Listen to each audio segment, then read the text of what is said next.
자, 여러분 반갑습니다. 전성호입니다. 너무 고생하셨고요.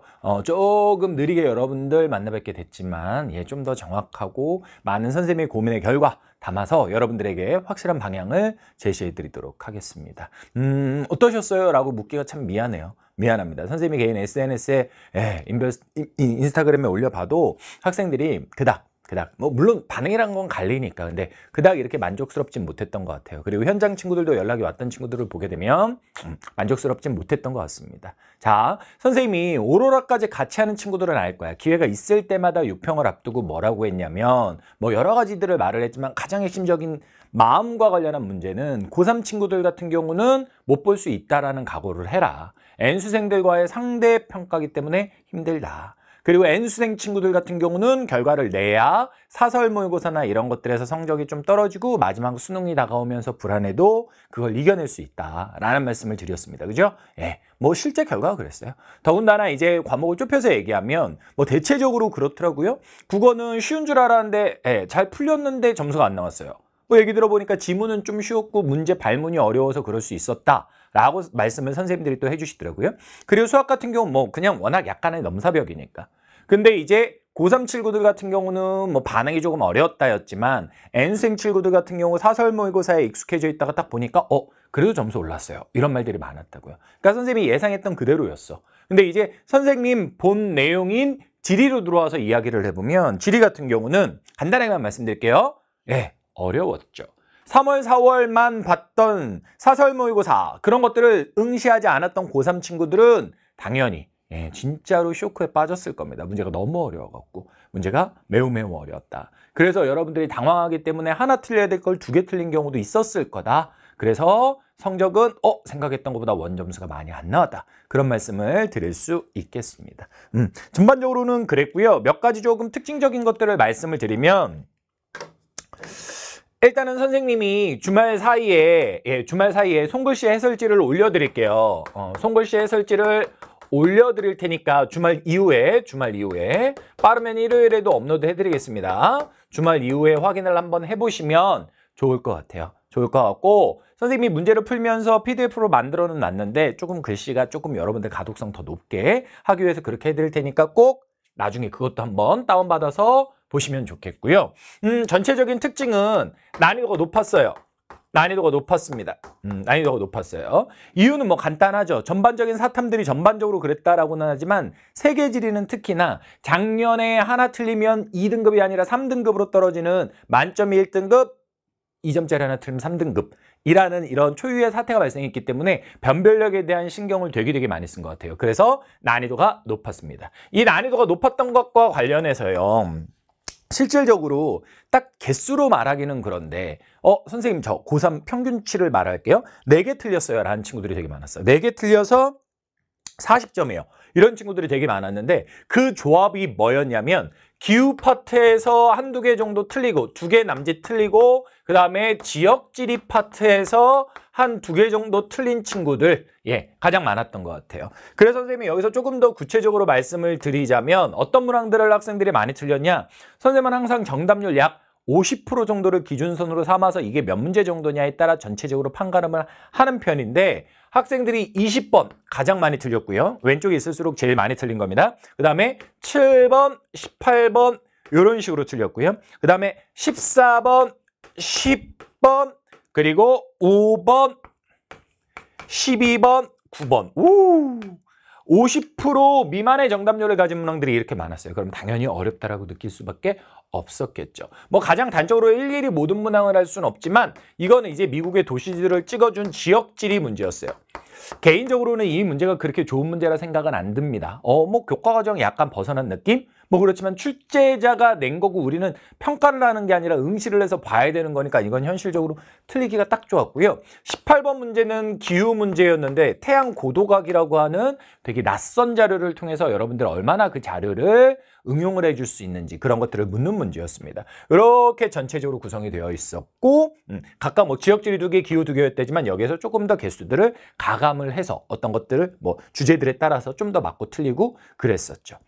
이렇게 50% 미만의 정답률을 가진 문항이 많을 정도로 학생들은 좀 힘들어했습니다. 그리고 실제로 이제 하루가 지난 입장에서 보게 되면 모든 사이트들의 등급 컷이 떴잖아요. 뭐 어차피 1등급은 47 아니면 8이에요. 근데 이제 2등급이 40, 한 3, 4점대 있고 3등급이 30점대 중반으로 훅 떨어지죠. 이건 뭐냐면 그렇죠. 시험의 난이도와 상관없이 이미 적응을 마친 N수생들은 있다는 거야. 그 친구들이 그리고 고3 중에서도 그 친구들이 1, 2등급을 차지하는 거예요.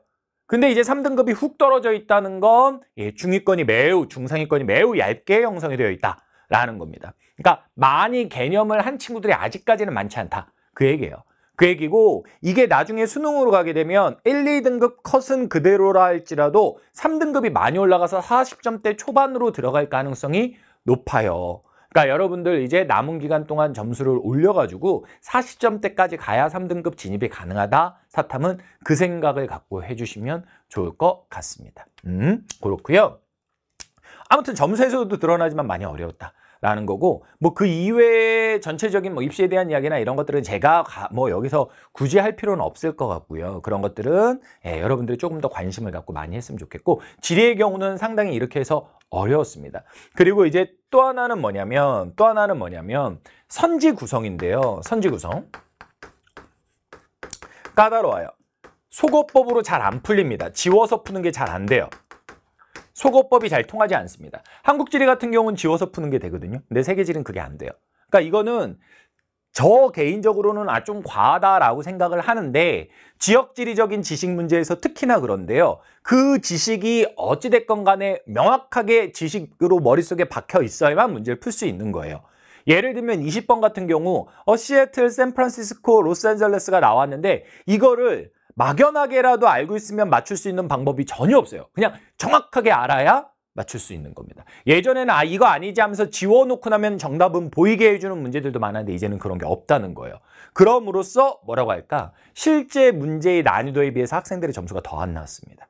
그러니까 이게 무슨 말이냐면 선생님이 출제자들하고 이야기를 해봤단 말이에요. 시험이 끝난 다음에 출제자라 하면 선생님 문제 내주시고 EBS 집필도 하시고 그다음에 대성 품어나 강모 이런 거 내시는 분들 한지가 더 어려웠다예요. 반응이. 근데 학생들의 점수는 나왔을 때 어땠냐? 한지 점수가 더 잘 나왔어요.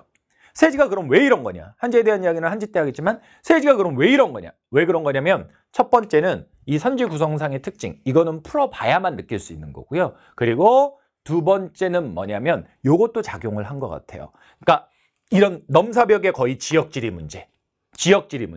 특히 지역지리가 어려웠던 거거든요. 기후를 조금 더 틀린 건 아직은 문제풀이 연습이 부족해서 그런데 지역지리의 경우는 진짜 좀 어려웠어요. 어렵다기보다는 와 구석을 찔렀구나 이런 느낌들이 좀 들었습니다.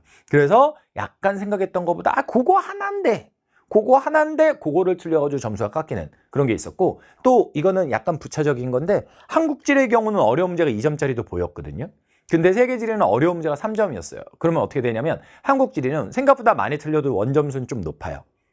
어려운 거 많이 틀려도 2점이니까. 근데 세계지리 같은 경우는 어려운 거 틀렸다 그러면 3점짜리가 틀린 거기 때문에 점수가 더 훅 떨어지는 그런 것도 기술적인 면도 좀 있었을 것 같습니다.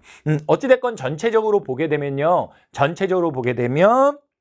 성적이 완전히 이렇게 갈렸다. 양극화되었다. 상위권의 사람들은 여전히 1, 2등급을 그냥 그 수준을 유지하고 있지만 중상위권 친구들이 너무 아직은 얇다. 많이 개념을 해줘야겠다. 라는 거고요. 선생님이 현장에서도 이제 학생들의 시험지를 일일이 봤어요. 일일이 봤는데 보면 이렇더라고요. 2단원, 3단원을 결국은 얼마나 완벽하게 하느냐에 따라 점수가 안정적으로 변동폭을 줄이고 가느냐 안 가느냐 그 싸움이더라고요. 그러니까 기후 문제, 지역 문제 이런 거 그리고 3단원의 종교나 인구나 도시나 식량 자원이나 이런 것들 있죠. 그런 것과 관련한 것들을 얼마나 잘 해줬느냐 그거에 따라 점수가 변동폭이 적으면서 안정적인 사람 그렇지 않은 사람 갈리더라고요.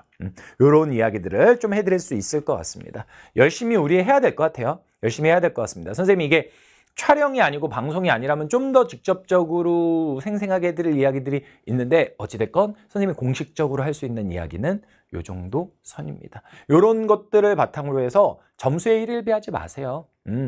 선생님이 N수생들 잘 봐야 된다고 했지만 잘 본 친구들 너무 샴페인 먼저 터뜨리지 마시고 N수생인데 못 봤어요. 좌절할 필요 없어요. 그래서 시간이 아직 더 남아 있습니다.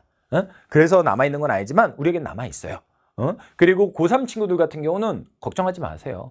여러분들 지금까지 국영수 때문에 부담돼서 못했던 거 사실이잖아요. 그거 받아들이고 하면 오른다 믿고 가시면 돼요.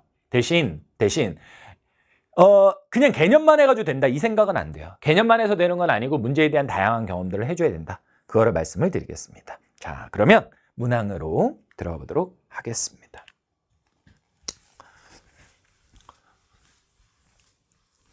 구체적으로 하나하나 볼게요. 1번 문제 같은 경우는 그다지 어려운 문제가 아닙니다. TO지도고요. 천화도고요. 이렇게 되어 있습니다. 기본적으로.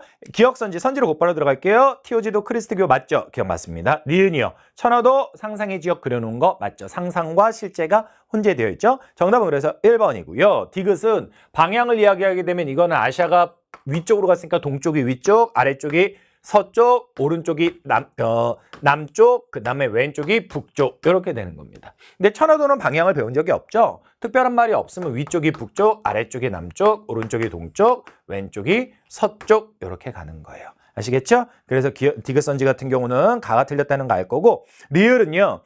이 지도 같은 경우는 중세의 지도고 신대륙, 아메리카라고 하는 신대륙이 찾아진 건 근대 이후입니다. 그러니까 시기적으로 이게 더 먼저라서 당연히 없는 거고요. 눈으로도 뭐 영어로 써 있으니까 그 정도는 읽을 수 있지. 그런데 이제 나 같은 경우는 판단이 쉽지 않죠. 이거는 뭐 중세다 근대다 이렇게 나누기 이전에 그냥 한국의 지도고 조선 중기 이후의 지도예요.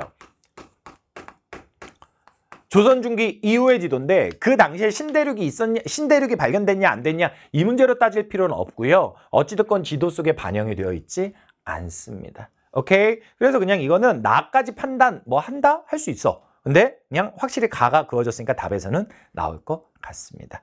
이거는 단순 시기의 문제로는 이해할 수가 없어요. 1번 문제 그렇게 보시면 되겠고 2번 문제는요. 카르스트 지형과 관련한 문제인데 아주 어려운 문제는 아닙니다. 매번 했던 뻔한 내용이고요. 여기에 보게 되면 중국의 구일인이라고 되어 있는데 베트남 북부의 할롱베이, 그 다음에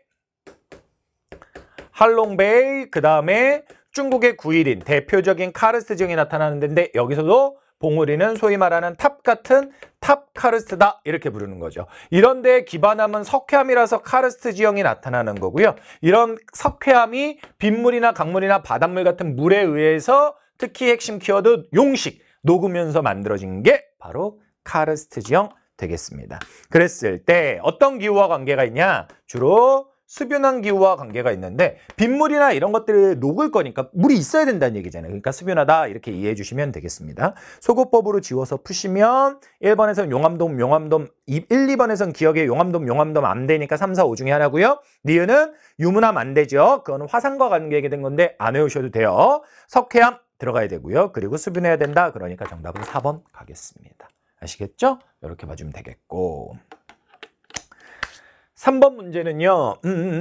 이번 시험에서 어찌됐건 고득점을 못하게 했던 게 뭐 때문이라고? 지역지리 때문이라고. 그랬을 때 지역지리는 통계자료로는 나오는 유형도 있고 3번처럼 이렇게 텍스트로 나오는 유형도 있는데 그런 것들 모두 섞어서 많이 냈어요. 이번 시험은. 많이 냈습니다. 텍스트로 낸 것도 있고 지도로 자료로 낸 것들도 있고 자료로 낸 것들, 지도는 기본이고요. 있고 그렇습니다. 요건 텍스트적인 문제인데 여기 보시면 라틴 아메리카 도시 투어다라고 되어 있는데 키워드를 볼게요.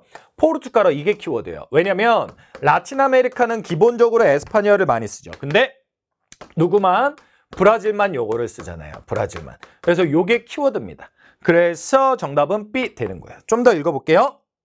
1월의 강의다. 이것까지는 됐고요. 세계 3대 세계의 아름다운 항구 중에 하나래요. 뭐 저걸로 푸는 사람도 있을 수 있겠죠. 삼바 여러분들에게 딱 와닿을 만한 이야기가 되겠고요. 하계올림픽을 했다. 뭐 이것도 그럴 수 있구나 라는 거겠습니다. 그런데 여기서는 삼바와 그다음에 포르투갈어 이거를 가지고 브라질은 걸 추론하는데 어려움이 없었을 것 같고 여기에 이것까지 알기는 어려운데 약간 어떻게 보면 TMI로 들어가 있는 게 있는데 뭐냐면 1960년까지 국가의 수도였대요. 이 도시가. 그럼 지금은 아니라는 거잖아요. 이거는 왜 냈을까 생각해보면 작년 이제 9월 평가원에 어려운 걸로 등장을 했던 게 누구였냐면 브라질의 수도 브라질리아였어요. 브라질의 수도는 브라질리아인데 이 브라질리아는 수도, 국가의 수도거든요. 근데 인구가 가장 많은 데를 수위도시라고 하죠. 수위도시는 아닙니다.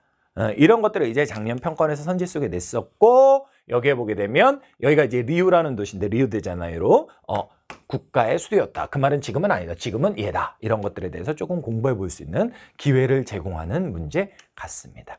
그렇게 봐주시면 되겠죠. 뭐 조금 더 추가한다면 이제 브라질이 나오면 파벨라라고 하는 빈민촌 이런 것들도 좀 떠올려 주시면 좋겠고요. 그다음에 두 번째 원주민어로 중심을 뜻한다. 중심이란 말까지는 됐고 마추픽추나 아니면 명확하게 할 수 있는 건 잉카. 잉카가 나오면 페루나 볼리비아 쪽 보라고 했고 여기에 볼리비아는 없고 페루가 있으니까 A. 그럼 정답은 B, A, C 3번 이렇게 되겠네요. 마지막 거는 에스파니아 쓴다는데 에스파니아 쓰는 나라가 한두 개입니까? 뭐 여기 좋은 바람 이건 알기 어렵고요. 유럽계 비율이 80% 이상이다 라고 돼 있는데 유럽인이 80%라는 숫자까지는 아니어도 유럽인이 많은 데다라고 하면 우루과이, 아르헨티나 그리고 브라질 있을 수 있어요. 물론 브라질은 60%는 안 됩니다만 백인이 많은 데입니다. 여기서 이 친구는 80%는 안 됩니다. 50% 남짓입니다. 근데 백인이 많은 데인데 우루과이나 아르헨티나 이런 데가 될 수 있는데 얘네들의 특징은 모두 다 동쪽에 있죠. 이렇게 라틴 아메리카가 있으면 이쪽에 있는 지역들입니다. 왜냐하면 유럽이 여기 있다 보니까 여기랑 소통을 하기 위해서는 요 동쪽에 있는 지역 쪽이 좋고 이쪽에 백인들이 몰려 살았던 거죠. 어차피 우루과이에 안 나와 있으니까 정답은 BAC 이렇게 가주시면 되는 거 되겠습니다. 사실 여기에 보면 이렇게까지 가는 건 어려운데 그래도 참고하자면 유럽의 각 지역으로 지하자원을 운반했던 항구 도시다 이렇게 돼 있어요. 그게 누군지 솔직히 어떻게 알겠어요. 근데 유럽의 위치가 여기 있는 이상 대서양을 끼고 있는 이상 여기로 배가 가려면 이렇게 돌아가는 게 아닌 이상은 이쪽 동쪽에 있는 지역을 의미한다라는 걸 알 수 있는 겁니다. 위치를 요거 몰라도 알아야 되지만 유럽계 인구와 관련한 거 알아야 되지만 이런 것들로 대략적인 위치를 추론해 볼 수 있겠다라는 겁니다. 이렇게 글로 준 문제는요. 키워드 찾아서 문제 푸는 거예요. 키워드 찾아서. 이런 것들 선생님이 파이널 때 정리해 드립니다. 연결교재 분석하고 연습시켜 드립니다. 다만 무지개나 이런 거 할 때 특히 무지개 할 때 우리가 따박따박 지도 외웠던 거 나오면 그것 좀 다시 한번 복습 열심히 해주시면 좋겠습니다. 자, 그리고 4번 문제. 4번 문제는 틀리면 안 돼요. 생각보다 이거 틀린 친구들이 있는데 틀리면 안 됩니다. 세계 대지형과 관련해서 호주를 분석시킨 문제인데요. 호주 이렇게 동쪽에 그레이트 디바이딩 있겠죠? 고기수 곡산지. 나머지는 모두 뭐예요? 시원 6개. 여기서는 안정주계 이렇게 되는 거죠. 그리고 뉴질랜드 쪽. 요게 신기조사인데 이렇게 됩니다. 자, 갑이 뭐라고 했냐면 에팔라치아 산맥은 가로 분류한다는데 에팔라치아는 고기니까 나가 되는 거고요. 그 다음 다의 대표적 지형으로 순상지하 구조평이야. 이거는 안정지계 시원 6개 얘기하는 거니까 다가 아니라 가가 되는 거고요. 그리고 누가 누구보다 이르냐라고 돼 있는데 신기습곡산지가 더 나중이겠죠. 그죠? 예, 바꾸거나 잘못된 겁니다. 그 다음에 정, 가다중 화산활동의 빈도가 가장 높은 것은 나다라고 돼 있는데 나가 아니라 다 되겠죠. 그리고 호주는 선생님이 좌철우석 왼쪽에서 철광석 나오고 오른쪽에서 석탄 나온다 말씀드렸죠. 기억 철광석 나오는 지역 왼쪽이니까 맞겠죠. 정답은 그래서 몇 번? 5번 이렇게 되는 겁니다. 알겠죠? 이건 틀려서는 안 돼요. 틀려서는 안 됩니다. 꼭 맞아주시기 바라겠습니다. 자, 5번 문제. 예. 대단원 3단원 종교단원과 관련한 문제고요. 선생님이 몬순아시아에서 이 내용은 배우기도 합니다. 몬순아시아 할 때도 개념을 하면서는 지도를 다 알려드렸어요. 이제 오로라 때는 지도를 다시 하진 않지만 오로라만 듣는 친구들은 본인들이 개념 한번 했기 때문에 온 거잖아. 그래, 그 친구들도 꼭 지역지리 파트에 들어가면 책갈피의 지도 한번 보고 고르고 와주는 게 좋습니다. 아시겠죠? 그랬을 때 여기 누굽니까? 파키스탄. 여기 누굽니까? 네팔. 여기 누굽니까? 미얀마. 각각의 종교가 모두 1위가 다르니까 어려운 건 아니에요. 이슬람교 파키스탄, 힌두교 네팔, 미얀마 불교. 색깔 조금 가하고 다 조심하시고요. 가가 불교, 나가 힌두교, 다가 이슬람교 이렇게 되겠습니다. 자, 선지 보시면 동그라미 1번에 민족 종교다라고 얘기하고 있는데 그거는 힌두교에 대한 거니까 나에 대한 이야기고요. 동그라미 2번 인도네시아의 신자수가 가장 많은 종교는 이슬람이죠. 이슬람이니까 다에 대한 이야기고요. 동그라미 3번 다신교 힌두교에 대한 이야기니까 나에 대한 이야기고요. 4번 선지 같은 경우는 조금 까다로울 수도 있는데 선생님이 이제 힌두교까지 끼면 좀 애매해진다라고 말씀드렸어요. 하지만 보편 종교의 경우에는 불교 그리고 크리스트교, 이슬람교의 순서로 간다 이 말씀을 드렸죠. 힌두교는 판단이 좀 어렵고요. 오케이. 근데 이 문제에서 출제자가 워낙 노련하고 검토팀이 노련하다 보니까 요것들에 대해서 얘기하면서 누구하고 누구 비교하냐. 다하고 가를 비교하는데 그렇죠. 얘가 가죠. 그리고 얘가 다죠. 크리스교는 따질 거 없고 나는 여기 있고요. 그러니까 이거는 논외로 하고 이 두 개를 비교하면서 가가 먼저다라고 했어야 되는데 다가 먼저다라고 했으니까 4번은 틀린 거죠. 그러니까 힌두교가 들어가면 좀 애매해져요. 왜냐면 이 힌두교를 브라만교를 계승한 건데 어떻게 보냐에 따라서 좀 그러니까. 그래서 보편 종교만 가지고 우리가 지식적으로 가주는 게 좋은데 선지에서는 딱 민족 종교인 힌두교 빼고 보편 종교 두 개에 대한 선후 관계를 물어본 겁니다. 정답은 5번 되겠습니다. 힌두교하고 불교는요. 모두 현재 믿고 있냐 아니냐의 차이는 있지만 인도 쪽에서 발생을 한 겁니다. 인도는 남부아시아죠. 정답은 5번 되겠습니다.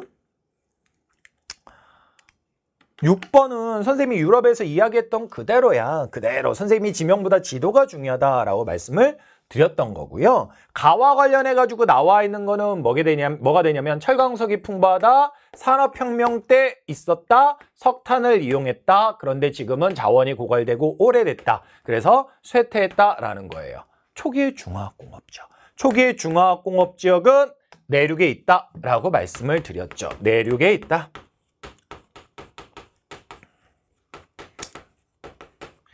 그러니까 여기서 내륙에 있는 지도는 지도에서 보게 되면 누가 되는 겁니까? B 되는 거죠. B 이렇게 되겠습니다. 그리고 나는요. 이걸 본론이야 뭐 이것까지 저는 외워라 말씀드리고 싶진 않아요. 근데 어라 요런 경공업 분야에 상당히 장인이라는 건 어떤 그거에 되게 이렇게 기능이 높은 사람, 마에스터라고 부르는 사람, 그런 사람들이 있는 데를 가지고 발달한 첨단 산업 지역이다라는 거죠. 얘들아, 선생님이 유럽의 첨단 산업 지역을 얘기하면서 소피아 앙티폴리스 꼭 외워야 되고 특이한 데는 누구라고 했냐면 제3 이탈리아라고 했어요. 뭐가 특이하냐? 첨단인데 우리가 생각하는 반도체 이런 거 하는 게 아니라 이 지역 같은 경우는 전통적인 경공업, 소위 말하는 명품 그런 것들을 기반으로 발달시키는 지역이다 라고 했었던 거죠. 그래서 제3 이탈리아가 되게 되면 정답은 D. 그래서 B와 누가 된다? 제3 이탈리아 D. 이렇게 돼서 정답은 4번 되는 겁니다. 참고로 요 지도에서 A는요. 이게 뭐 네덜란드다 뭐다 일일이 지명이 중요한 게 아니라 이거 어디 쪽에 붙어있니 지금? 북해 쪽에 붙어 있잖아. 그러니까 이거는 그래 최근에 석유 수입이 유리해서 발달한 최근의 중화공업이 발달지역 이렇게 보면 될 것 같고요. C는 제가 지명이 좀 중요한 지역이라고 했는데 왜냐면 지명에서 느낌이 잘 안 오니까 소피아 앙티폴리스라는 프랑스의 첨단 산업 지역이 되는 거죠. 지중해 지역에 다 있습니다. 쾌적한 기후를 첨단 산업이 기본적으로 좋아하니까 그렇게 되겠습니다. 6번 문제 잘 해주셔야 되고요. 7번 요거 학생들이 많이 틀렸어요. 많이 틀렸는데 틀린 이유는 하나고요.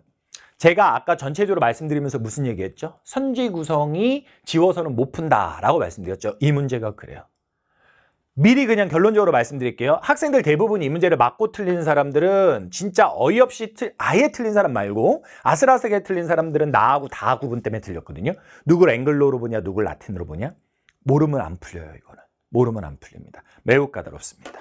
자, 선생님이 자료를 어떻게 해서 풀었는지를 말씀을 드릴게요. 많다 적다를 떠나서 선생님은 오세아니아가 다른 것에 비해서 압도적으로 비중을 차지하고 있는 B, 물론 그 안에서는 작지만 이거를 양으로 했습니다. 그리고 나서 한번 보니까 요런 아프리카나 아니면 가지역도 제법 있죠. 그리고 나니까 뭐가 또 보였냐면 여기에 유럽이 좀 보였어요. 유럽이 많은 건 돼지. 뭐 순서상 이걸 저는 먼저 보기는 했지만 그게 아니라 여기에 여기에 나하고 다하고 가가 있는데 가는 딱 보더라도 돼지에서 압도하니까 이건 아시아잖아. 그러면 결국은 남아있는 지역은 나하고 다인데 나하고 다 같은 경우는 앵글로하고 라틴을 구분했는데 어찌됐건 아메리카잖아요. 그럼 아메리카의 비중이 조금 더 A가 크니까 소다 이렇게 갈 수도 있죠. 뭐 이건 상관없어요. 선생님이 풀었던 순서는 호주 보고 요거 오세아니아 보고 요거 먼저 풀었고 그 다음에 유럽 보고 요거 풀고 요거 남은 걸로 갔고 그렇게 갔습니다. 아시아는 이제 그 과정에서 골랐고요. 근데 문제는 누가 앵글로냐 누가 라틴이냐인데 결국은 선생님 그 무지개 교재에도 아메리카를 그냥 하나로 묶어놨지 쪼갠 건 없었어요.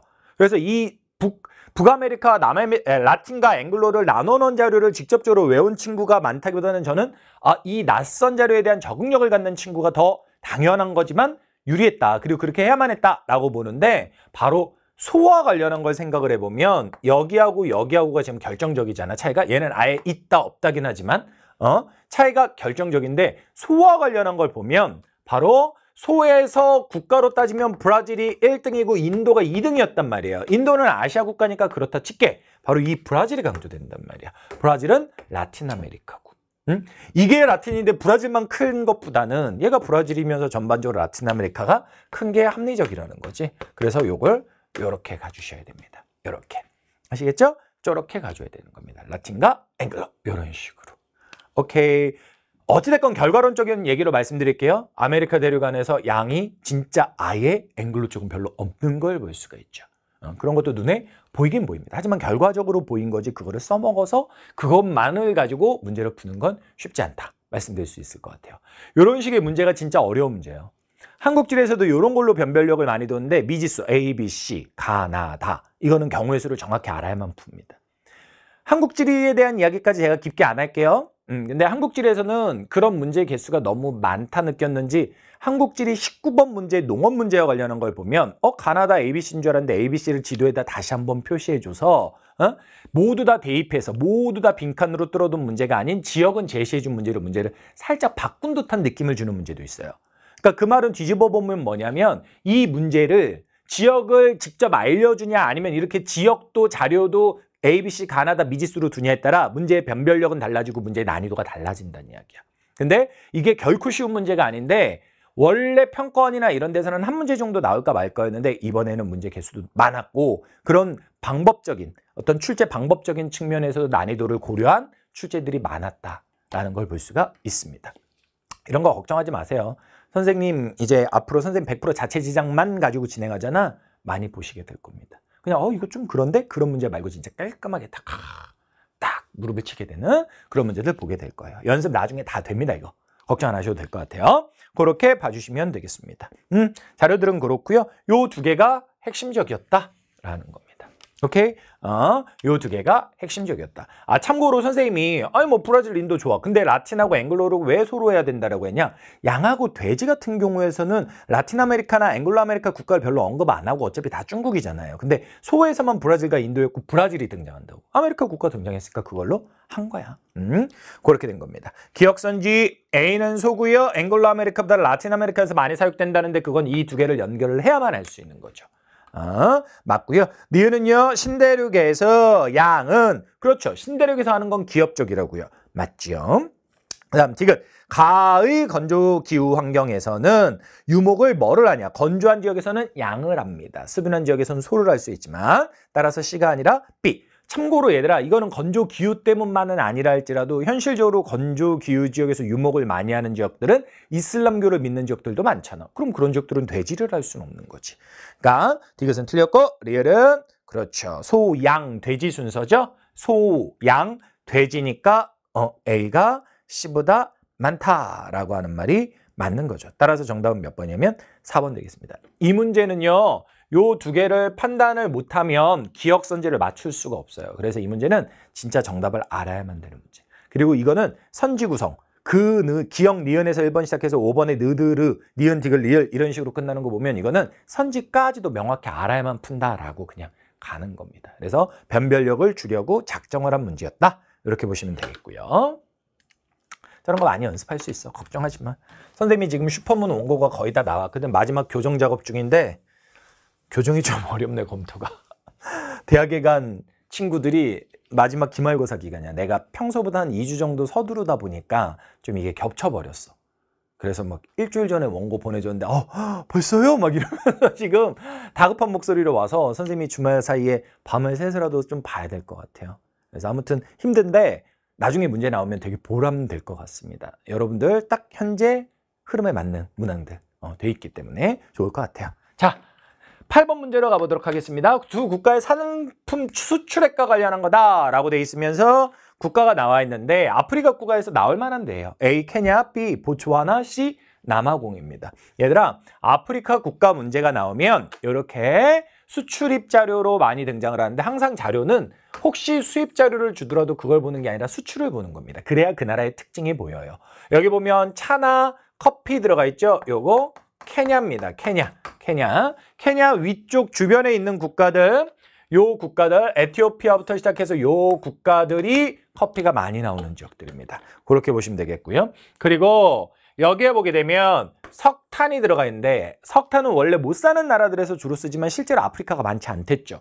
근데 아프리카에서 남아공은 많다라고 했잖아요. 그렇죠? 그래서 이게 남아프리카 공화국 이렇게 됩니다. 그래서 C인가요? 그렇게 되겠죠.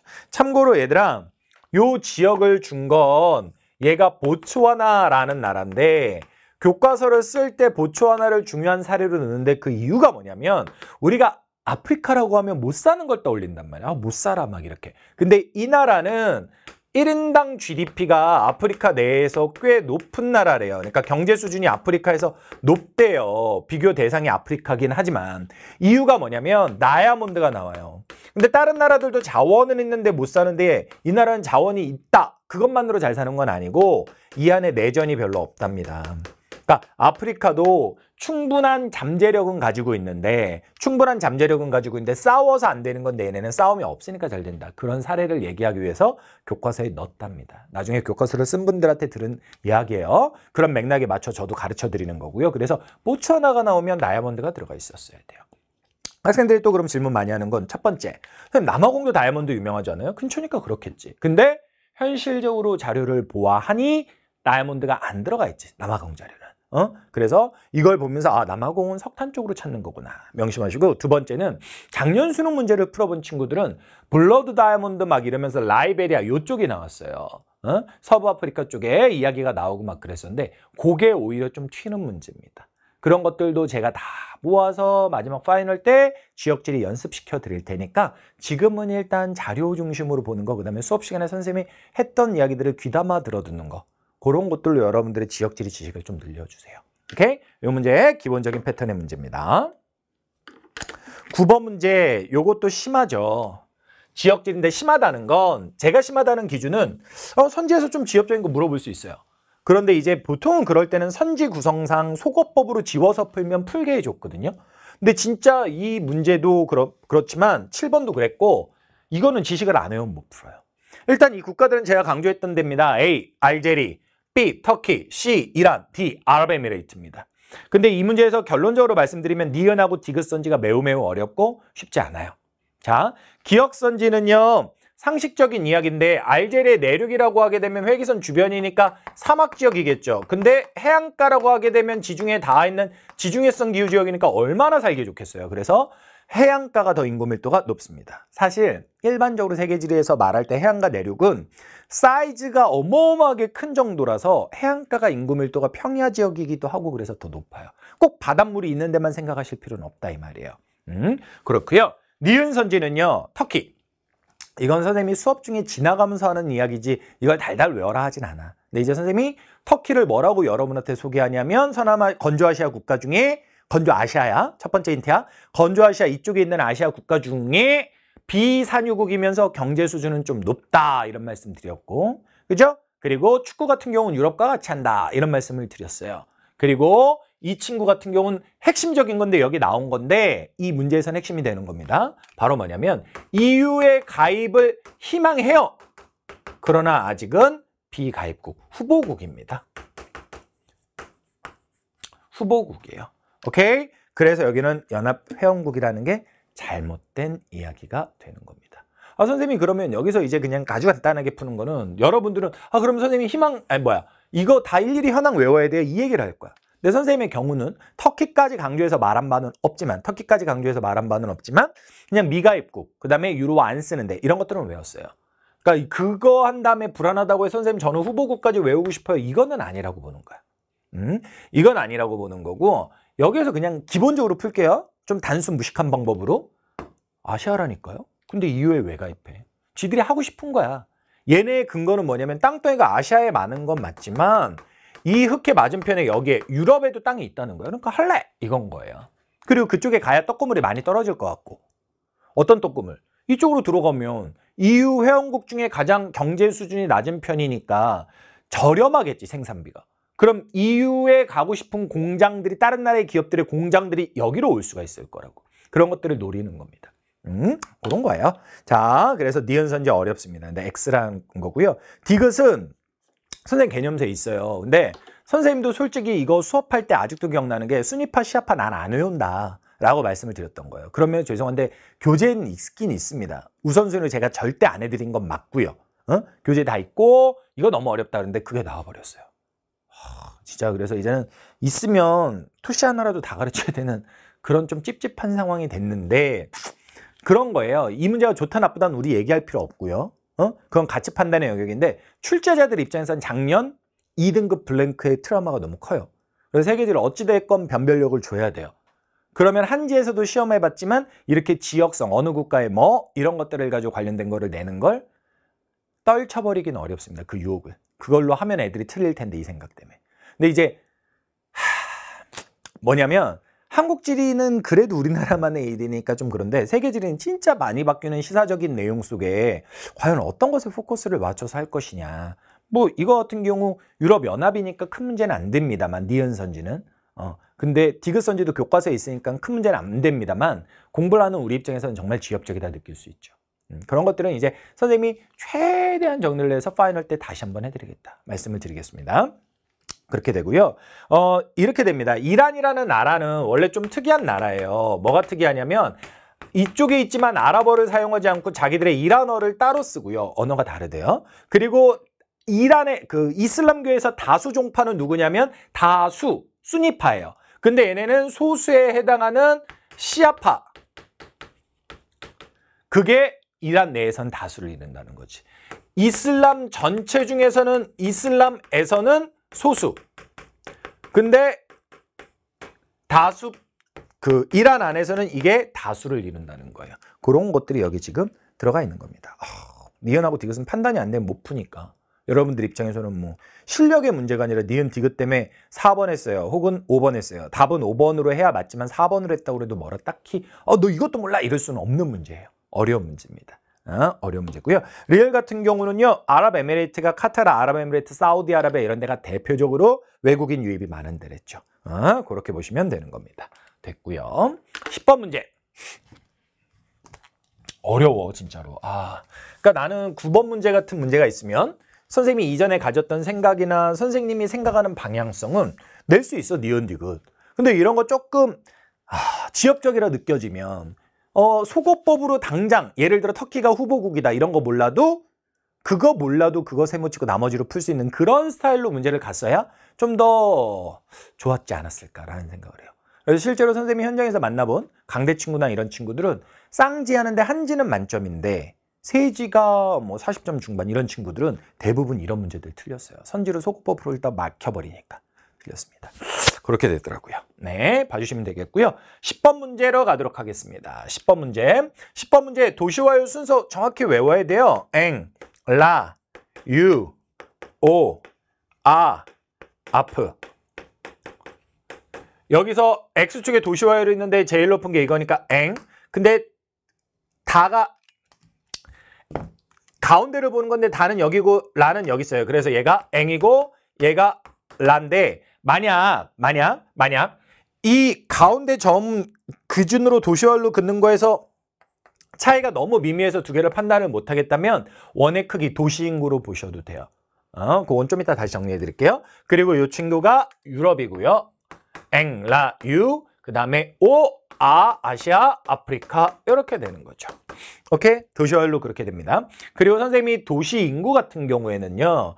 강조는 안 했지만 아시아가 1등이고 그리고 앵글로가 5등이고 꼴찌가 오세아니아가 된다. 이 가운데 있는 세 개는 엎치락뒤치락이고 차이가 미미해서 반드시 외우지는 않아도 좋다. 말씀드렸습니다.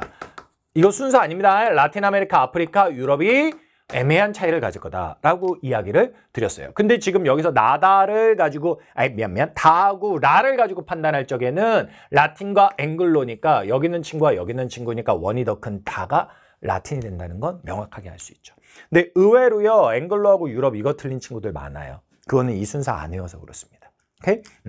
선생님 저는 근데 이거 도시인구로 안 하고 그냥 도시인구 증가율로 했는데요. 오케이. 그것도 좋지. 도시인구 증가율이 상대적으로 높은 다, 상대적으로 낮은 라. 다가 왜 높냐? 그래. 왜 높겠어?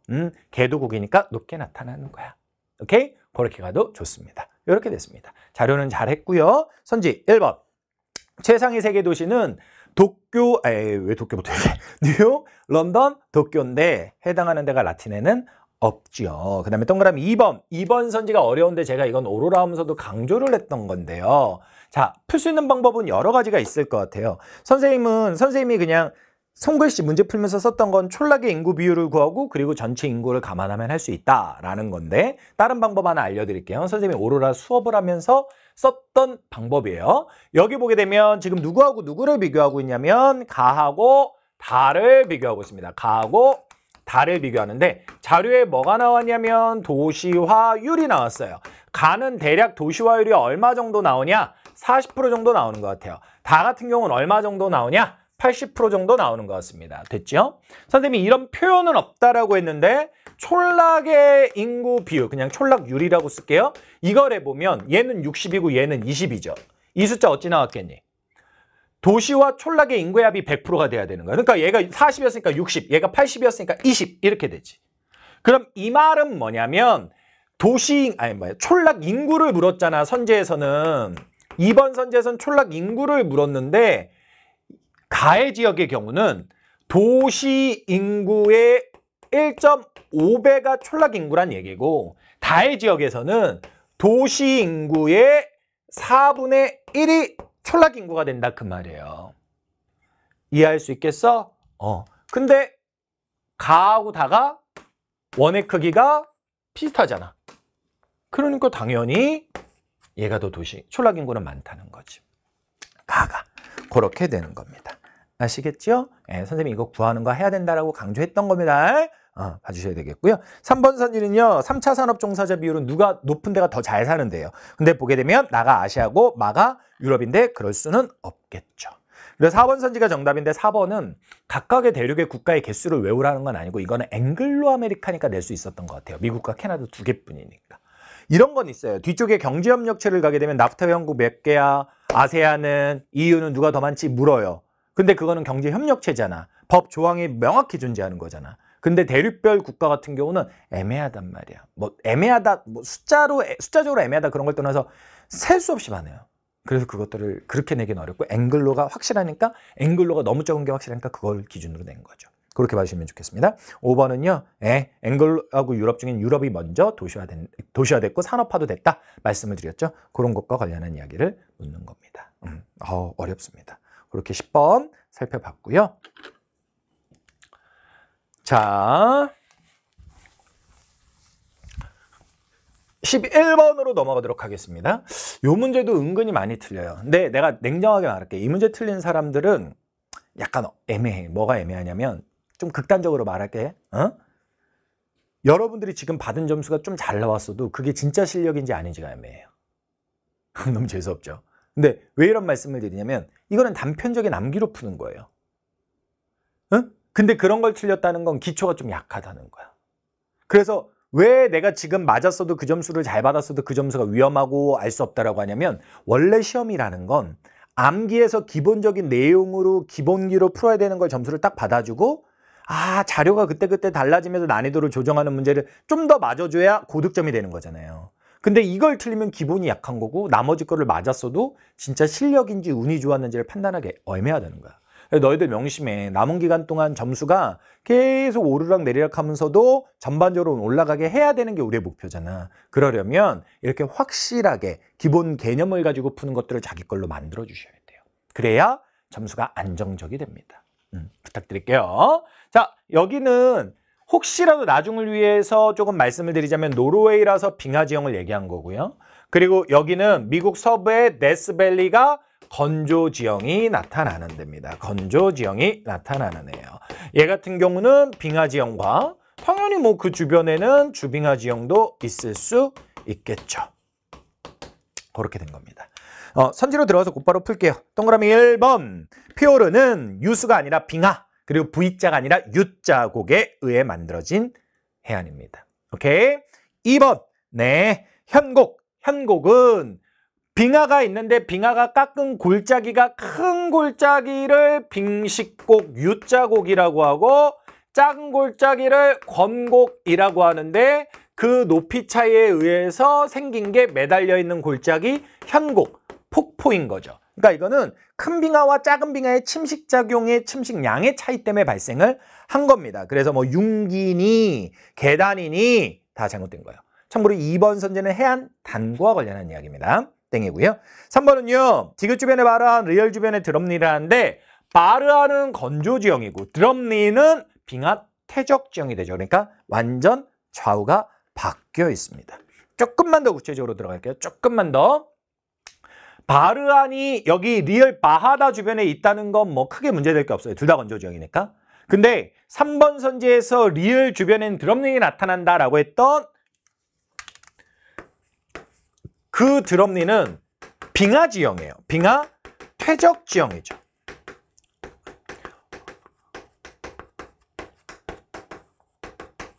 반면에 저기에 나와 있는 디귿의 구조토는 빙하 지형이 아닙니다. 이거는 빙하 주변에 나타나는 주빙하 지형이에요. 명확하게 구분은 하셔야 돼요. 다만 똑같은 노르웨이에서 지금 빙하 지형과 주빙하 지형을 본문 속의 내용에서 다 얘기하죠. 그건 왜 그러냐면 드럼린이라고 하는 빙하 퇴적 지형으로 지금 말을 하고 있지만 빙하 지형, 특히 빙하 퇴적 지형도 현재 빙하가 있는 데가 아니라 과거 빙하가 위치했던 곳에 발달하는 애니까 현재를 기준으로 하면 빙하가 없죠. 그러니까 그게 빙하 주변일 경우에는 주빙하가 거기에서 나타날 수 있는 거예요. 그러니까 공통점은 얘도 현재 빙하가 없고 얘도 현재 빙하가 없는 곳에 발달한다. 그래서 두 개가 똑같은 주빙하나 빙하 지형 이런 건 아닌데 각각 다른데 나타나는 지역에 공통점은 있을 수 있다. 현재를 기준으로 그런 겁니다. 3번 선지는 어찌됐건 바뀌었고요. 4번 선지는요. 네, 플라야인데 플라야는 비가 올 때만 만들어졌다가 말라버리는 염호예요. 그러니까 짜죠. 그다음 5번 선지는요. 메사나 뷰트인데 메사나 뷰트는 개념 때 선생님이 말로 말씀을 드렸고 오로라에 가면 좀 더 자세히 한다라고 하면서 오로라에서는 구체적으로 말씀을 드렸던 녀석인데 예, 바로 유수에 의한 차별 침식에 의해서 만들어지는 애예요. 근데 이 문제에서는 이것과 관련해서 경연차, 경암과 연암 이런 말을 써서 어려운데 경, 단단하다는 거고요. 연, 약하다는 의미예요. 그 단단하고 약한 차이에 따라서 만들어졌다. 그렇게 설명을 한 겁니다. 정답은 5번 되겠습니다. 되셨죠? 그렇게 살펴보면 되겠고 12번 문제는요. 학생들 현장에서 채점을 한 걸 보니까 의외로 좀 틀리긴 틀렸더라고요. 근데 틀린 이유가 좀 다르더라고요. 선생님이 생각한 이 문제가 어려운 건 정답에 영향을 안 주기는 하지만 병의 이야기가 어려웠어요. 좀 낯설었죠. 어렵다기보다. 근데 이 문제를 틀린 친구들은 뭐 병이 어렵다 이런 걸 인지하는 것도 아니고 ABC 국가를 몰랐어요. ABC 국가를. 요거 같은 경우 지금 아프리카고 아프리카의 오른쪽 위에가 이집트죠. 그리고 그 아래에 수단 있고 그 아래 남수단이 있단 말이에요. 이 둘은 분쟁이죠. 왜요? 종교의 차이가 있어서. 북쪽에 있는 수단은 이집트를 비롯한 북부 아프리카의 영향을 받으니까 이슬람 문화고요. 아래쪽에 있는 남수단은 중남부 아프리카의 크리스트교 지역이거든요. 이런 종교 분쟁이에요. 그런데 여기에서는 이제 종교가 기본적으로 표면적으로 드러난 거지만 석유와 같은 자원도 엮여 있다는 거고요. 그것과 관련한 해석을 병에서 묻는 겁니다. 자, 일단 갑은요. 틀렸죠. 왜요? 커피나 이런 거 얘기하는 건 에티오피아 쪽 여기입니다. 갑이 얘기하는 건 이 남수단 오른쪽에 있는 에티오피아 쪽입니다. 막연하게 위치가 어디다 보지 말고 구체적으로 알아라 라는 거고요. 을은요. B에서 신자 수가 가장 많은 종교는 크리스트교다라는 건데 B는 수단이니까 이슬람이 됩니다. 을 때문에 많이 틀렸더라고요. 병은요. 예, 이 얘기가 저는 낯설게 들렸어요. 근데 여기서 보게 되면 석유 때문에 싸웠다라는 거 알고 나면 어차피 석유라는 자원은 수출을 할 때 뭘 가지고 하냐면 유조선을 가지고 많이 하고 그러면 바다가 있어야 되는데 여기에서 보면 B는 거대하면서 바다를 끼고 있어요. 근데 C는 안쪽에 있죠. 그러니까 왜 그래? 코 간지러워. 죄송합니다. 그러니까 B에 비해서 C는 수출을 못해서 어려움을 겪고 있다. 그 얘기를 하는 거예요. 네, 이거 자체를 외웠을 수는 전 없다고 봐요. 근데 석유의 분쟁이 깔려 있다는 것까지는 알아줘야 되는 거고 여기서 위치적으로 보면 그렇겠네 이렇게 갈 수 있는 그 녀석이 되겠습니다. 그리고 정은요. 나일강이 대표적인 외래하천이죠. 정답은 따라서 병정 이렇게 되겠습니다. 되셨죠? 자, 13번 설명드리겠습니다. 선생님이 어제는 이제 찍었어야 되는데 라방을 탐구를 안 했잖아요. 그래서 찍을 방법이 없었어요. 스튜디오도 없고. 그래서 지금 찍게 되는 건데, 금요일날 찍게 되는 건데, 금요일은 제가 일주일에 딱 2번밖에 없는 강대랑 송파대성 현장 수업을 하거든요. 그래서 다 하고 오니까 죽겠네요. 그래서 말이 헛나올 것 같고 코가 너무 간지러웠어요. 그래서 쉬었습니다. 여러분들도 긴 해설 듣다가 중간에 한번 쉬어가시면 어떨까 싶습니다. 자, 13번으로 가겠습니다. 이렇게 봅니다.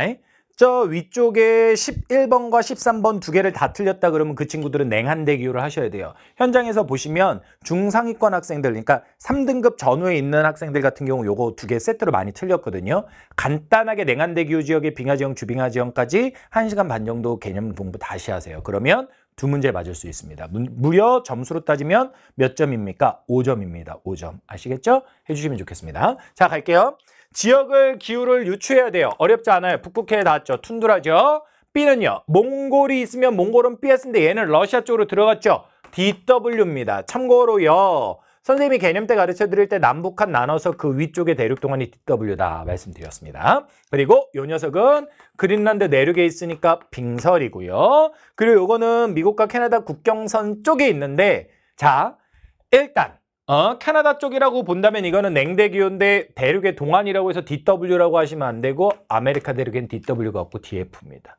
근데 이게 어렵게 느껴질 수 있잖아요. 얘가 DF라는 거 어렵게 느껴질 수 있는데 보세요. 이렇게 보시면 B하고 D가 비슷한 위도에 놓여 있어요. 그래서 선생님 저는 B하고 C가요. B하고 C가 저는 기후가 뭔지 애매했는데요. 라고 하는 사람들은 그냥 비슷한 위도의 기후 요인으로 바다에서 이만큼 떨어졌다. 얘는 이렇게 더 내륙으로 들어갔다. 그런 걸로 생각을 하셔도 문제를 풀 수 있습니다. 가볼게요. 기억. 두께의 얼음으로 연중 수백 미터 두께의 얼음으로 덮여있다라고 하는데 A는 툰드라 지역이고 툰드라 지역은 동결융해가 되는 거잖아요. 그죠? 여기는 동결융해. 중요한 건 녹는단 말이야. 그러니까 그렇게 빙하가 덮여있기는 어렵죠. 그렇게 두꺼운 얼음이 덮여있을 수 있는 데는 이건 빙하죠. 빙설기후죠. D가 돼야 되는 거죠. 그 다음 니읒, 타이가는 냉대림이죠. 따라서 B와 C에 있는 겁니다. 오케이. 그리고 디귿, B하고 C 중에 B가 연교차가 크다. 지식으로 할게. DW니까 심지어 A 툰드라보다도 연교차가 커요. 무슨 성 기후라서 밑에 써줄까? 디귿선지. B가 DW 기후라서 대륙성 기후. 대륙의 성격을 많이 띈 기후라서 심지어 연교차가 A보다도 크다고요. 심지어 더 고위도에 있는 A보다도. 그런데 여기서는 비교의 대상이 B하고 C잖아. 이게 DW라는 걸 알아도 이게 DF라는 거 모르면 고민할 수 있고 선생님 대륙의 동안이니까 이것도 DW인 줄 알았는데요. 이럴 수도 있다고 봐요. 그래서 제가 기후 요인을 말씀드린 거예요. 비슷한 위도에 얘가 내륙으로 갔다. 그러니까 B가 클 수밖에 없다. 이렇게 말씀을 드리는 겁니다. 그래서 디귿 맞았고요. 리얼은요. C는 A보다 연강수량이 많다라고 돼 있는데 접근할 수 있는 방법은 여러 가지가 있겠습니다만 선생님이 1차적인 기후 구분을 할 때 첫 번째로 할 게 연강수 500이다. 연강수 500이 안 되면 건조기후나 한대기후를 생각해라 라고 했죠. 한대기후도 강수가 이렇게 적단 말이에요. 한대기후도. 그러니까 여기에서는 지금 비교의 대상이 C하고 A인데 A가 적을 수밖에 없다라는 거죠. 아시겠죠? 그렇게 봐주시면 되겠습니다. 정답은 5번 이렇게 되겠습니다. 아주 드물게 EBS 연결교재 수특 그것이 잠겨있는 오로라를 보게 되면 그린란드 해안가에 찍혀있으면서 툰드라인데 연강수가 많은데도 나와요. 근데 일반화를 먼저 해야죠. 그런 것들은 독특한 자료고요. 일반화를 해서 보게 되면 한대기후는 기본적으로 연강수가 500이 안 되는 데가 더 많은 겁니다. 아시겠죠? 그걸 바탕으로 보는 문제였다라는 겁니다. 13번 됐고요. 14번입니다. 14번은요. 잘못된 일반화를 하고 들어가 보면 문제에서 가장 먼저 보여야 될 게 안 보입니다.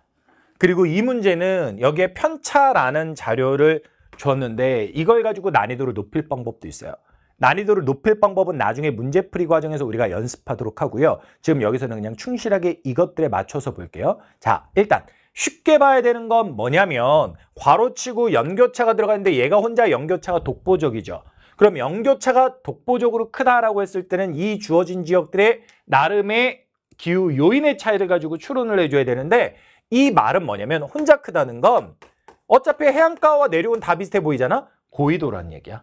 그럼 여기가 적도고 적도를 기준으로 BC가 있다면 A가 가장 고緯도니까 얘가 가가 돼야 되는 거지. 근데 선생님이 이 문제를 틀린 친구들 꽤 잘하는 친구들도 많이 틀렸거든. 왜 틀렸나 봤어. 그랬더니 그 친구들이 이게 건조기호라고 생각을 했대. 그래서 강수량이 제일 적은 걸 골랐다는데 첫 번째, 지식적으로 이 지역은 건조기호일 수가 없어요. 지중해 다 있잖아요. 지중해성 기호예요. 선생님이 제일 싫어하는 게 뭐야? 여러분들 어느 나라에 어느 도시가 무슨 기호라고 접근하는 거 나 싫어하잖아. 왜? 이거 봐라. 맨날 그렇게 외운 사람들은 이거 나왔을 때 어떻게 대처할래?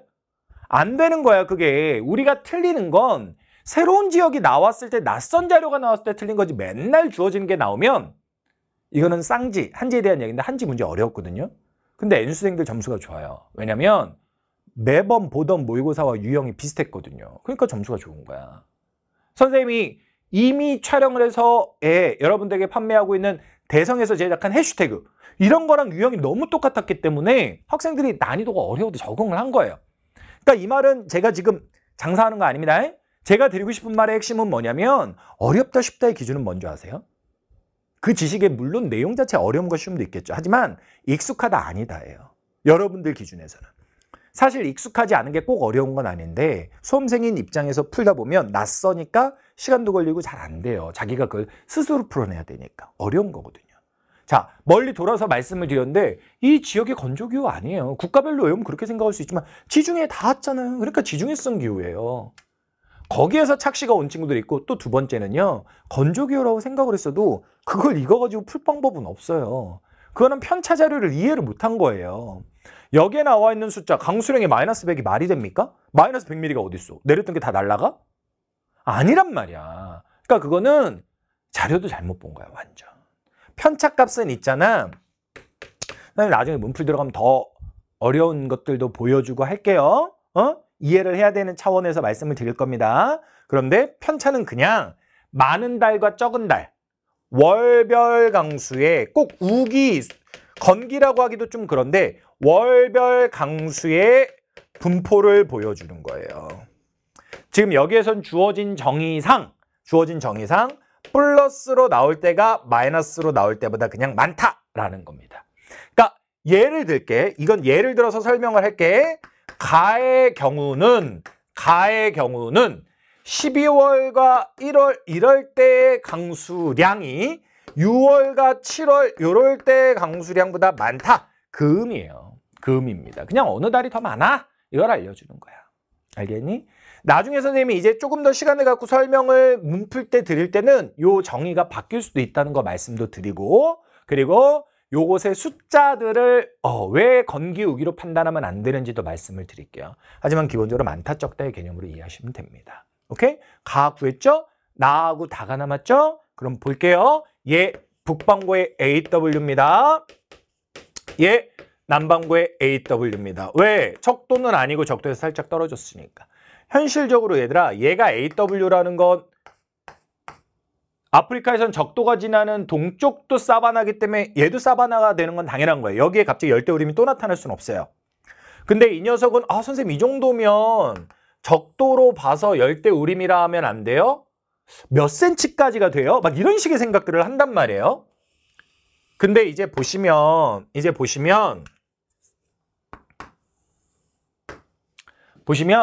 열대우림이라고 생각을 해도 문제를 푸는 데는 지정이 없어요. 그러니까 얘가 열대우림이냐 사바나냐는 핵심이 안 된다고요. 왜냐하면 어차피 이거를 가를 구하고 나면 이걸 통해서 보시면 얘는 남반구의 사바나죠. 사바나의 의미는 건기가 겨울이다라는 말이잖아. 근데 남반구의 겨울이니까 이때가 몇 월이 돼? 7월이 되죠. 그럼 7월에 강수가 작은 그래프를 나와 달을 가지고 찾아주게 되면 누가 되는 겁니까? 나기요 가 이랬고요. 나기요 나가 되네요. 나가. 오케이? 그러니까 요거는 바로 나 이렇게 연결이 되는 거죠. 그럼 얘는 남았으니까 다 이렇게 되는 거야. 6, 7월에 많고 12월, 1월에 적고 요렇게. 요게 뭔지 정확히 몰라도 사바나지만 풀 수 있다. 상관없다. 왜냐면 얘 연교차를 구했고 얘를 하면 되는 거니까. 그렇게 되는 겁니다. 되셨죠? 이거는 편차값이 어렵습니다. 이거 편차값은 원래 나오면 처음 나오는 자료 아니에요. 나오면 원래 어려운 거예요. 원래 어려운 거. 이해해 주시면 되겠습니다. 15번은요. 오로라를 풀면서 선생님이 단편적이지만 강조했던 내용들이고 그대로 나왔는데 그 지식이 없어도 이 문제는 풀 수 있어요. 그 지식이라는 건 일단은 뭐냐면 전 세계적으로 에너지 소비가 제일 많은 나라가 중국, 미국, 인도예요. 비슷한 듯 다른 건 인구가 많은 국가 상위 3개 국가가 들어가 있는데 미국이 인구 규모를 넘어서 인도보다 에너지를 많이 쓴다는 거죠.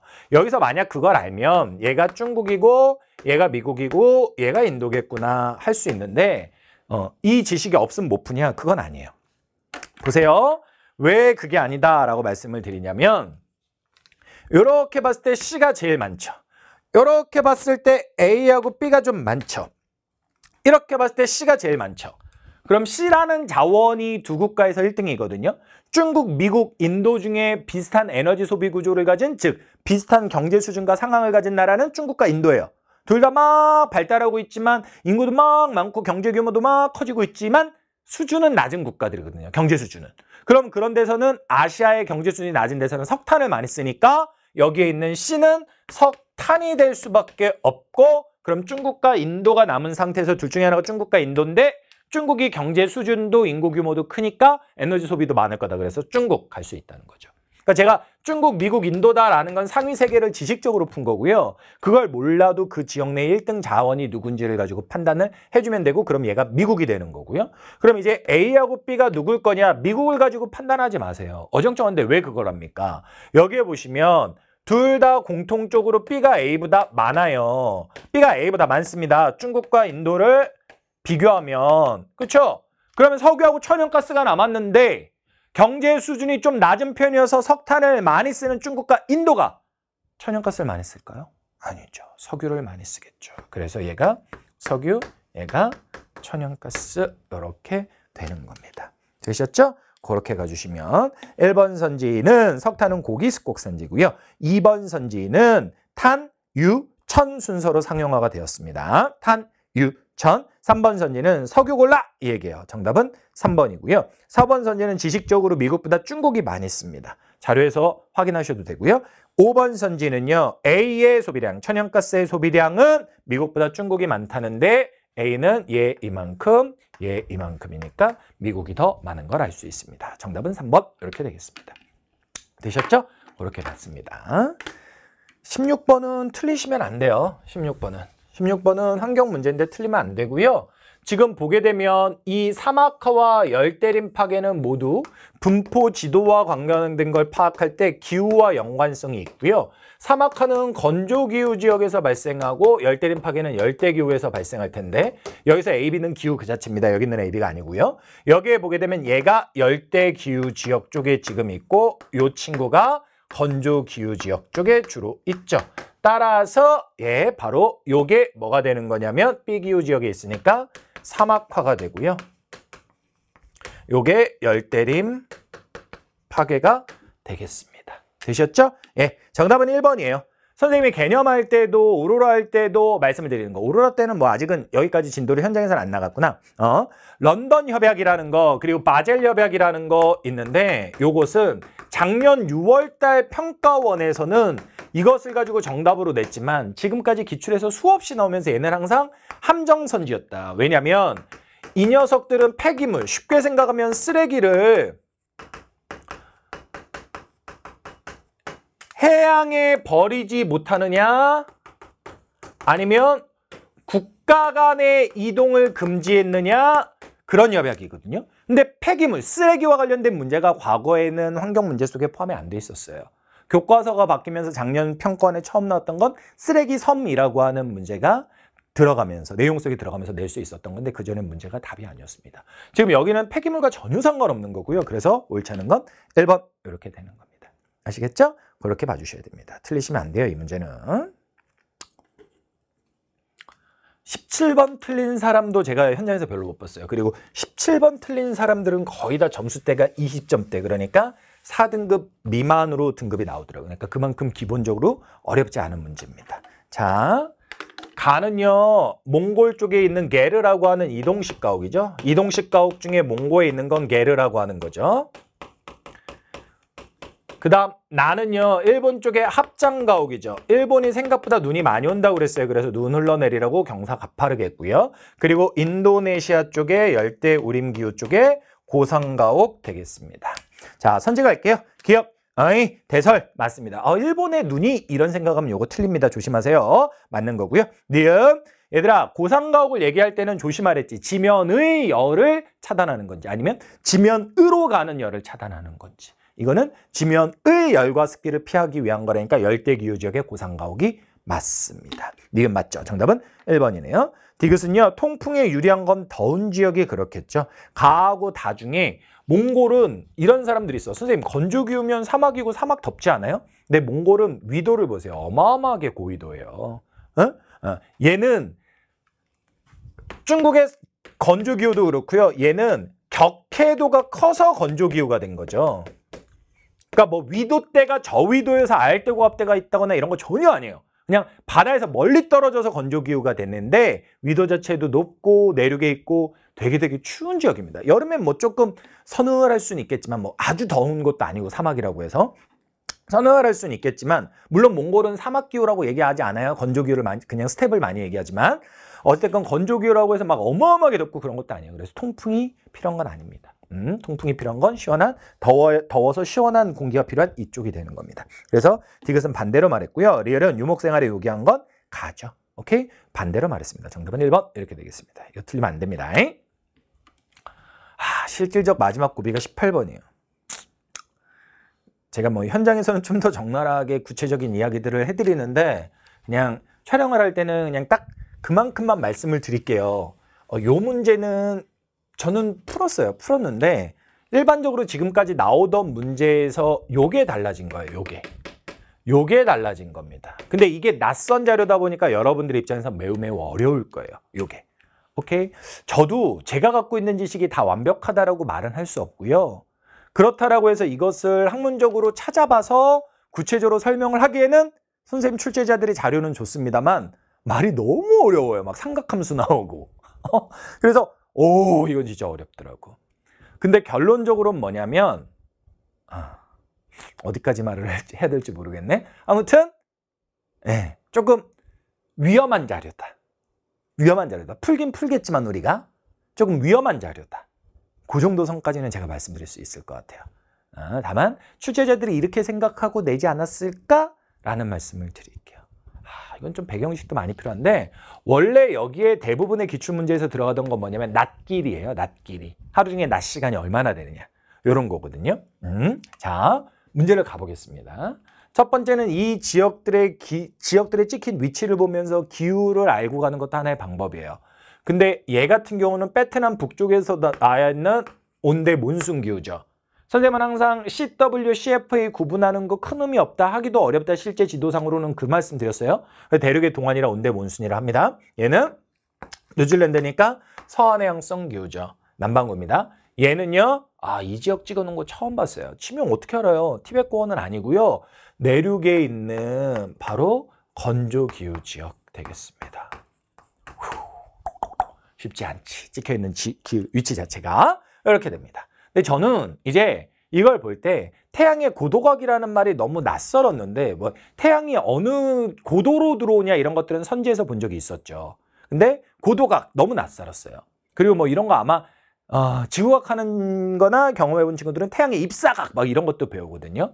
그런 것도 배우는데 그냥 이 말씀을 드릴게요. 태양의 고도각이라는 건 제가 상식적 수준에서 생각하기에 예를 들어 요겁니다. 제가 여기 서 있어요. 성호가 이렇게 서 있어요. 태양이 여기에 있어요.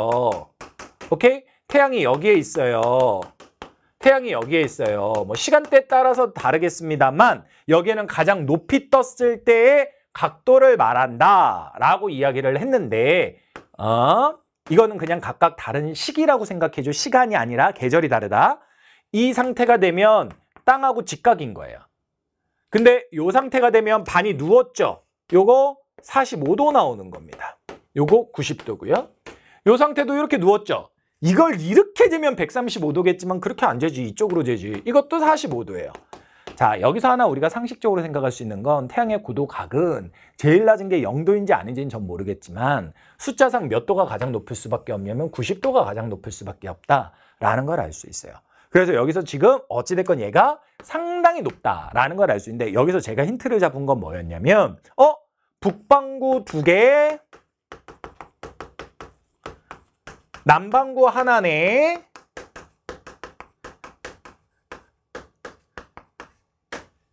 요걸 생각할 수 있겠더라고요. 오케이? 북반구 2개, 남반구 하나네. 요렇게. 그럼 여기에서 숫자 큰 거 2개, 숫자 작은 거 하나잖아. 그래서 선생님은 실제로 선생님이 솔직하게 말할게. 태양의 고도각을 선생님도 문제 풀 때 이거를 이해하지 못했어. 그래서 상식적으로 생각하면 0도나 90도겠네? 그럼 아주 쉽게 생각하면 45도 기준으로 나누어서 45보다 작으면 겨울, 45보다 크고 90이 안 되면 여름이라고 할까? 이 생각도 해봤는데 45라는 숫자가 진짜 의미가 있는 건지 없는 건지를 잘 모르겠어요. 이 개념 자체를 저도 매우 낯설게 지금 보고 있기 때문에. 오케이? 이거 솔직한 거야? 야, 문제 풀었을 때 느낌으로 말을 해야지. 나중에 자료 찾아보고 말하는 게 무슨 의미가 있니? 선생님 그래도 설명을 하는 건데 이게 만약 또 이용될 수 있는 자료라면 그렇게 하겠어. 근데 출제자들이 이거 자료 어디서 가져온지도 알려줬거든? 알려줬는데 이 자료가 약간 교과과정 밖은 아닌가, 위험한 자료는 아닌가 그 생각이 좀 들어. 그래서 일단은 내가 풀었던 방식대로만 설명을 하려고요. 여러분 걱정 안 하셔도 되는 게 어찌됐건 6평 끝났잖아요. 6평에 조금 뭐 실수들도 있었어요. 분명 문제나 이런 것들 보면. 근데 그거에 대한 평가들은 다 출제하고 검토하는 분들이 하세요. 그래서 그런 것들 반영하고 나름의 내부의 반성을 통해서 9월과 수능 때 더 좋은 문제 만들거든요. 그러니까 제가 생각하기에는 요거는 일단은 너무 과한 것 같다. 진짜 이 개념은 좀 위험한 것 같고. 그래서 혹시라도 아닌데? 이거 괜찮은데? 이렇게 하면 되는데? 라는 또 출제될 수 있는 분위기가 만들어지면 제가 다 캐치해서 녹여서 해드릴게요. 걱정하지 마세요. 근데 지금으로서는 조금 과한 것 같습니다. 그래서 제가 그냥 문제 풀 때 생각했던 걸로 가는 거예요. 구체적인 숫자들 외워라 강요하는 거 아니고요. 혼자 달라요. 그래서 이 친구를 A 하겠더라고요. 그리고 B하고 C를 하겠는데 B하고 C를 하겠는데 그냥 내가 진짜 딱 했던 거 말을 해줄게. C가 얘가 되고 B가 얘가 되는 거야. 오케이? 얘네 두 개가 태양의 고도가 높고 얘가 지금 혼자 낮잖아요. 태양이 낮을 때가 겨울이거든요. 그러니까 해가 짧다 이렇게 되는 거예요. 태양이 높을 때가 여름이거든요. 그러니까 얘네 둘이 여름이고 북반구가 얘가 겨울이다의 조건이 되면서 남반구인 애가 겨울이니까 7월 가가 그렇다면 나는 1월 이렇게 간 거예요. 저는 그렇게 풀었어요. 오케이? 그렇게 됐습니다. 그리고 B하고 C는 제가 알고 있는 여러분들한테 개념 때 이건 과하다. 옛날에 나온 적은 있지만 이라고 말했던 용어와 관련해서 풀었는데 그게 뭐였냐면 회기선이었어요. 회기선이라는 건 지금 북회기선이 써 있는데 23.5도다. 선생님이 개념 때 이것만 기억하자라고 했죠. 근데 옛날에 10여 년 전에 이런 게 나온 적이 있다. 북회기선이라는 건 하지 6월 달에 태양이 남중했을 때 그 고도가 태양이 가장 높게 떴을 때 남중했을 때 고도가 가장 높은 지점이다. 가장 높은 게 몇 도라고? 90도.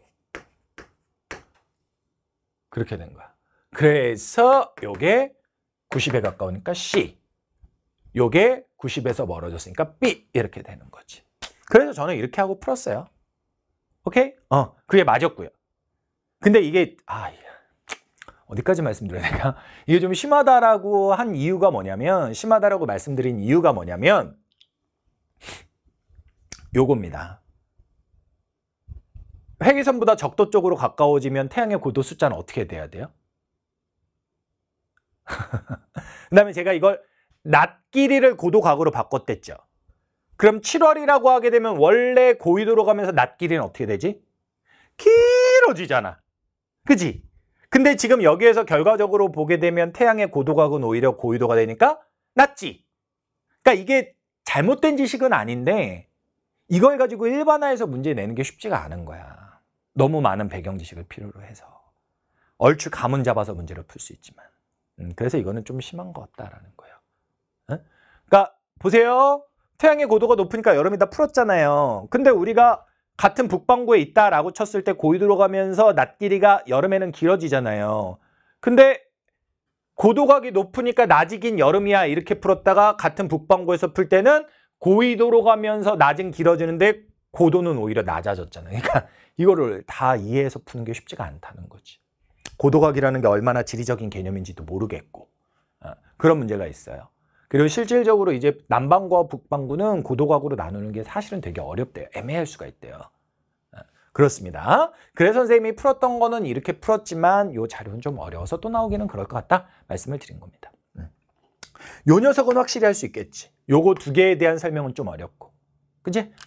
그렇게 갈 수 있을 것 같아요. 자, 그러면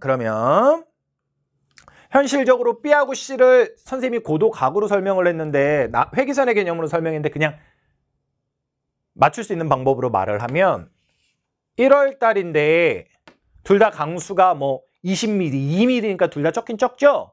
근데 약간의 일반화를 하게 되면 얘는 건조기후를 했잖아요. 더 적죠. 그래서 그렇게 감으로 하는 방법도 있을 거는 같다. 하지만 저는 조금 여기에서 위도를 반영해서 끝나게 해줬어야 되는데 그게 아니라서 조금 어려운 것 같아요. 그게 좀 어려운 것 같습니다. 자, 이렇게 되고요. 선지로 갈게요. 선지로 가겠습니다. 동그라미 1번. A는 남반구의 서해양성 기후죠. 가시기보다 나시기. 1월 달의 기온이 여름이니까 높죠. 남반구니까 잘못됐고요. 2번. C는 북반구의 계절풍 기후 대륙 동안의 계절풍의 영향으로 가시게 7월이라 하면 북반구의 여름이죠. 여름에는 해풍, 바다에서 불어오니까 건기가 아니라 우기라고 했어야죠. 틀렸고요. 3번.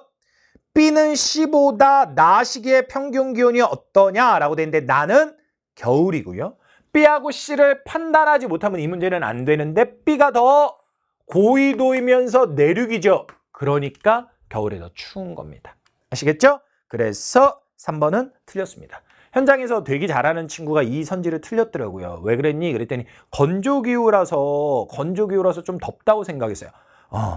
그거는 뭐냐면 건조기후 사막 지역이 저위도일 때는 사막이 덥다는 말을 할 수 있겠지만 사막이어도 사막의 형성 원리가 여러 개였고 중국 내륙에 있는 사막의 경우에는 격해도가 커서 사막이 된 거지 위도가 낮아서 뭐 회기선 근처에 있어서 이런 게 전혀 아니기 때문에 기후를 떠나서 기후 요인, 위도와 내륙에 있다는 수륙 그 특성으로 문제를 풀어줘야 돼요. 그래야 됩니다. 그래서 3번 선지는 틀렸고요. 4번은 A, C 중에 가나시 기간의 강수량 차이가 가장 큰 건 여름의 강수가 집중되는 바로 계절풍기후 C가 되겠죠. 됐어요? 얘는 CFB니까 아예 고른 거고요. 얘는 계절별 강수의 분포 자체를 얘기하는 게 애매한데 그래봐야 어차피 건조기후니까 500mm라는 연강수량이 계절별로 차이를 보이는 것보다 대체로 1000mm 근처까지 내리고 1000mm도 넘을 수 있는 온대기후 지역에서 계절별로 건기가 있다면 그 차이가 더 뚜렷할 수 있겠지. 그렇게 되는 겁니다. 그래서 4번 선지가 정답이 되고 5번 선지는 낮 길이가 가장 짧은 지역, 겨울인 지역. 그러니까 나시기라고 하면 1월이니까 나시기라고 하면 1월이니까 여기서 얘기한 A는 될 수 없는 거예요. 얘는 여름이니까 얘는 길죠. 그죠? 이 녀석이 아니라 C 아니면 B가 되는데 1월이라고 하면 북반구의 겨울이고요. 오케이? 북반구의 겨울은 더 고위도로 갈수록 극야 쪽으로 가는 거니까 낮이 짧죠. 가장 짧은 지역은 B 이렇게 돼야 됩니다. B 이렇게 돼야 됩니다. 아시겠죠? 어려운 선입니다. 정답은 4번 되겠습니다. 진짜 어려워요. 18번은 틀릴 수밖에 없을 것 같아요. 어렵습니다. 고도각이라는 자료. 네. 그렇습니다. 제가 풀었던 경험대로 말씀드렸어요. 이거는 수업을 하기 위해서 제가 설명을 하기 위해서 생각을 했던 거고 회기선의 개념을 떠올렸던 건 저는 정의를 알고 있기 때문에 그걸로 풀었던 게 맞고요. 근데 그렇게 하고 나서도 했을 때 풀어줄 사람 입장에서 생각을 해보니까 야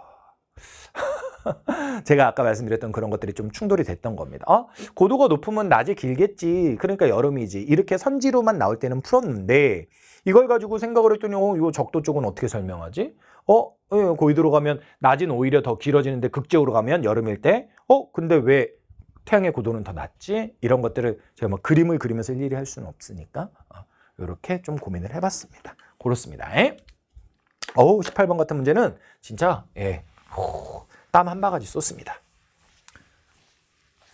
그러니까 전반적으로 한국지리가 평가원 검토하고 출제 많이 하시는 분들이 평가할 때 한국지리가 어렵지라고 했는데 학생들은 세계지리 점수가 더 안 나왔어요. 이런 자료들, 이런 선지들 때문에 그래요.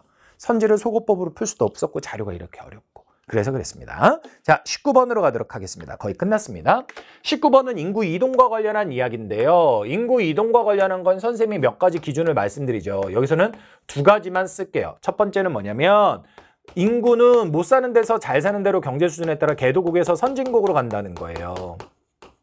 두 번째, 선진국으로 간다고 아무 데나 가는 게 아니라 지리적으로 가까운 곳, 근접한 곳 이쪽으로 간다라는 겁니다. 그럼 여기에서 보시면 고려하라는 게 모두 다 라틴 아메리카, 아시아, 아프리카 개도국이에요. 출발 지점들만 좋습니다. 오케이? 그럼 일단은 도착하는 데가 상대적으로 선진국인 대륙들이겠구나 라는 건데 각각의 자리에서 1등을 볼게요. 압도적으로 앵글로고요. 유럽이고요. 유럽입니다. 그러면 이런 경우에 달을 먼저 풀어야겠죠. 근처에 있는 대륙 중에 못 사는 대륙은 라틴이죠. 그러니까 다는 고민 없이 라틴이 될 것 같아요. 오케이? 가하고 나가 문제인데 가하고 나가 누가 아시아일까 아프리카일까 고민되면 원래 경우의 수로 가가 아시아일 때 나가 아시아일 때 풀어보면 되는데 이 문제는 정답은 안 풀려요. 그렇게 하면. 선지구성이 그래서 지식이 없으면 아예 못 푸는 문제예요. 이 문제. 원래 경우의 수로 한국지리는 제가 나중에 풀어드릴 때 혹시 쌍지하는 친구들은 보세요. 제가 경우의 수로 풀어드립니다. 근데 이건 안 됩니다. 안 돼요. 그런데 여기서는 지식적으로 그럼 따지고 봐야죠. 지식적인 게 뭐냐면 앵글로 아메리카와 유럽이 상대적으로 비슷한 값을 가는데 요거는 압도적으로 유럽이 많다는 거죠. 그러면 여기서 좋아. 누가 미국으로 덜 건너갈까? 또는 누가 미국으로 많이 갈까? 미국 쪽. 오히려 유럽이 아니라 미국 쪽으로 생각을 해볼 수 있다는 거야. 아시아 사람들은 미국으로 많이 가죠. 근데 아프리카 사람들은 별로 안 가죠. 그래서 여기 보면 앵글로가 가가 크니까 요게 아시아, 요게 아프리카가 된다. 선생님 이걸 어떻게 알아요? 선생님이 이제 인구 순이동과 관련한 이야기를 할 때 아프리카가 원래 마이너스가 별로 크지 않은데 최근에 많아졌다. 많아진 이유는 난민 때문이다. 피난, 전쟁 같은 걸 피해서 그런 거다. 원래 그럼 안 많았던 이유는 뭐냐? 심하게 말하면 돈이 없어서 비행기 탈 돈도 없었다. 이렇게 설명을 드렸거든요. 그러니까 아프리카 사람들은 아예 장거리로 이동할 경제적 여력 자체가 별로 없다. 이렇게 생각하시면 돼요. 근데 아시아 사람들은 꿈을 이룰 거야! 그러면서 막 미국으로 간다는 거죠. 이렇게 됩니다. 앞으로 이 자료는 또 변형해서 출제자들이 많이 낼 수 있을 것 같아요. 그렇게 보시면 될 것 같고요. 기억은요. 나가 아프리카니까 틀렸죠. 아시아가 제일 높은 거죠. 니은은요. 인구 밀도는 대체로 구대륙이 높고 특히 아시아가 인구 1, 2등 국가가 있으니까 높겠죠. 그래서 니은은 맞고요. 디귿은요. 동일 대륙 내 이주 비율은 라틴 아메리카보다 아프리카가 높다라고 돼 있는데 아프리카는 아프리카에서 아프리카로 가는 게 51.6이고요. 라틴은 26.3밖에 안 됩니다. 그죠? 그러니까 아프리카가 더 높은 겁니다. 그래서 디귿 맞고요. 리을은요. 아시아는 유럽으로 이주하는 비율보다 앵글로 아메리카로 이주하는 비율이 높다라는데 그래도 유럽이 많아요. 그래서 틀렸죠. 정답은 3번 되겠습니다. 되셨죠? 이렇게 가주는 겁니다. 20번은 뭐 제가 드릴 말씀이 없습니다. 저는 이렇게까지 가르치지 않았어요. 이제 이런 것들은 EBS에서 자료를 최대한 제가 찾아서 나중을 대비해 드릴게요. 제가 아래 거는 완벽하게 헐리우드나 이런 얘기도 해드렸어요. 근데 캘리포니아 주의 태평양 연안공업 지역이다 이렇게 해드렸는데 하필이면 이 문제에서는 캘리포니아 주에 있는 지역이 B하고 C 두 개나 들어가 있으니까 샌프란시스코하고 우리가 LA까지 그걸 판단하는 건 어렵죠. 그래서 저는 그냥 여러분들이 요거를 B 아니면 C겠네. 그러면 얘는 A겠네. 이렇게 해서 맞거나 틀렸으면 여러분 실력에는 큰 지장이 없다고 봐요. 이건 이제 앞으로 대응하고 우리가 대처해야 될 영역이고 저는 18번의 고도각도 그렇지만 20번의 이 부분도 출제자분들이 이렇게 과연 미국의 도시까지 내는 게 합리적이냐라는 고민들을 해보셨으면 좋겠어요. 선생님이 예전에 봤던 문제로 말하면 옛날에 이제는 없어진 단원인데 유럽에 축제가 있었어. 단원에. 그럴 때 독일의 베를린 영화제라는 축제가 있었고 독일의 미넨의 맥주 축제, 옥토버페스트라고 하는 축제가 있었어요. 근데 수능에 그것도 베를린인지 미넨인지를 구분해야만 풀리는 문제가 나와버린 거야. 그게 나오고 나니까 그 다음부터는 선생님들이 막 도시를 강조한 거지. 근데 그 다음부터는 그런 문제는 나온 바가 없지. 그건 좀 과하니까. 축제를 내더라도 한 나라에 여러 개의 축제가 있겠지만 그 나라들의 도시까지 아이들이 알아야 되냐라는 것에 대해서는 약간 회의적일 수 있는 거죠. 무슨 말인지 이해돼? 그래서 그런 것들은 그 다음에 등장한 적이 없단 말이야. 평가원과 수능에서. 그러니까 나는 이 20번 문제도 뭐 하고 싶은 말은 많지만 미국의 도시들까지 하는 게 합리적이냐? 그럼 이거 했으니까 그 다음에는 시카고 위치 찾아봐, 디트로이트 찾아봐, 이렇게 피츠버그 찾아봐 이래야 되느냐? 그거는 나는 아닐 것 같아서. 그건 아닐 것 같아서 이거는 좀 과한 것 같다라는 겁니다. 그리고 이것도 이 도시의 세계적인 커피 제조, 이거 스타벅스겠죠. 근데 왜 두 칸 써줬죠? 스벅? 뭐 아무튼 그래요. 아무튼 그렇습니다. 그래서 이거는 시애틀이고 이거는 로스앤젤레스인데 좀 과한 것 같아요. 과한 것 같습니다.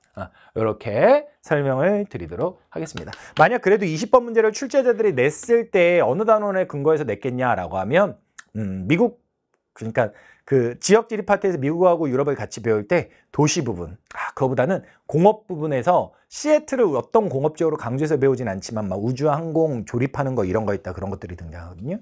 그런 걸로 배우지 않을까? 그런 걸로 근거해서 내지 않았을까라는 생각이 듭니다. 됐습니까? 네, 이렇게까지 살펴봤습니다. 여러분 너무너무 수고하셨고요. 진짜로 고생했습니다. 여러분 고생했고 내용이 어려웠어요. 그러니까 너무 점수에 일일비하지 마시고 앞으로 선생님이 잘 방향에 맞춰서 출제자들과 조율해서 여러분들에게 아주 양질의 문제 제공해드리고 양질의 강의 제공해드릴 테니까 믿고 따라오시면 됩니다. 아시겠죠? 선생님이랑 어려운 문제 푼 경험들이 엄청 도움이 될 거예요. 그냥 기출문제 풀어대는 양치기는 큰 힘을 발휘하기 어렵습니다. 여러분들 수고하셨습니다. 이상 전성호였습니다.